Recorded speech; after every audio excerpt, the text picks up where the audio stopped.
Good habits lead you to a good life. Do you have any habits? Well, of course we do. We're usually doing that kind of routine, but do we have a good habits? And what are good habits? Assalamualaikum warahmatullahi wabarakatuh. Tabi pun, my name is Hayataqiaazzahra. I'm from Madrasah Sanawiyah 2 Bandar Lampung. And on these moments, I would like to talk about good habits to lead you to a good life. Developing good habits can create meaningful, positive change in our life, even though forming those kinds of positive habits is a continuous process that takes time and sacrifice. The honorable judges and audience, as I say, doing good habit is not easy. Then we have to do it slowly and make a commitment. Also, if we have bad habits, we need to get rid of those bad habits and replace them with good habits. And here are some tips of how to build a good habits.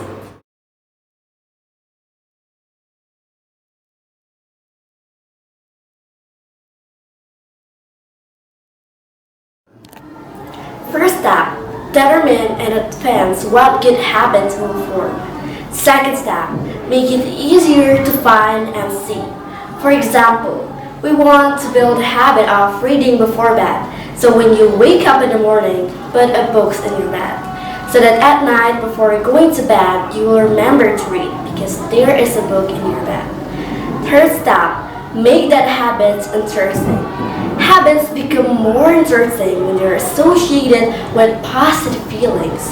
We can create it by changing the mindset of habits we will form. So instead of saying, I have to run this morning, we can change it to, it's time to increase the stamina and run faster. Fourth step, for example, if you want to build the habit of reading books but are distracted by gadgets or social media, that makes the activities sequential. Start with what we need and then what we want. After we read books, we can play on social media. It means that every time we play on social media, we have already read the books. Fifth step must be easy to do. On your first day, maybe you are excited to run 10 kilometers in the morning, ride for 3 hours, or even write 50 pages. But in the next few days, you will be lazy, you will be bored, your spirits will drop. This is because it's very difficult to do it every day. We can use the 2-minute rule, which means we only need to do it for 2 minutes. Sixth step, focus on one habit. Establishing a good habit per day is good. But however, if you still find it difficult, try to focus on one habit at a time. And once one good habit is integrated to the body, other good habit can be started.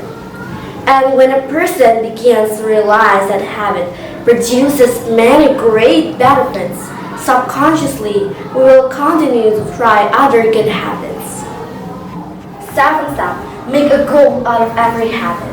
Research has shown that people have good habits because they have a goal. For example, your goal is to have a healthy life. Then you start eating healthy food and exercise often. And slowly that habit becomes easy to do, and you achieve your goal. Lastly, the habits will satisfy. You can reward yourself every time you finish working in that good habit. For example, you can watch television after writing a few pages. Reward yourself regularly, every week or every month. The honorable judges and audience, that's the end of my speech. Hopefully, what I have conveyed will be useful for all of us. Thank you for your attention. Wassalamualaikum warahmatullahi wabarakatuh.